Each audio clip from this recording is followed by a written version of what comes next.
તમે જોઈ શકો છો જીરા પૂરી કેટલી સોફ્ટ બની છે। આમાં મેદાના લોટમાં તેલ, જીરું, મીઠું ઉમેરીને થોડો કઠણ રખાય એવી રીતે લોટ બાંધી લેવાય। ગોળીઓ કરીને હાવ પાતળી એવી પૂરી બનવાની છે। પાપડ જેવી હાવ પાતળી રહેવી જોઈએ। જેટલી પાતળી રહે એટલી પૂરી સારી કરકરી બની, ક્રિસ્પી બને। એટલે એવી રીતે હાવ સારી કોરતી એક હરકી પાતળી બની લેવાની।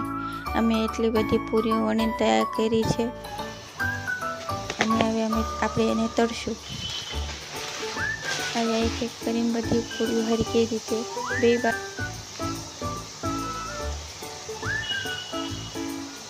એવી રીતે ચડી જાય એટલે ત્યારબાદ આપણે એને કાઢી લેવું। તમે જોઈ શકો છો આ આપણી બધી પૂરીઓ તળીને તૈયાર છે અને કેટલી સોફ્ટ બની છે તમે જોઈ શકો।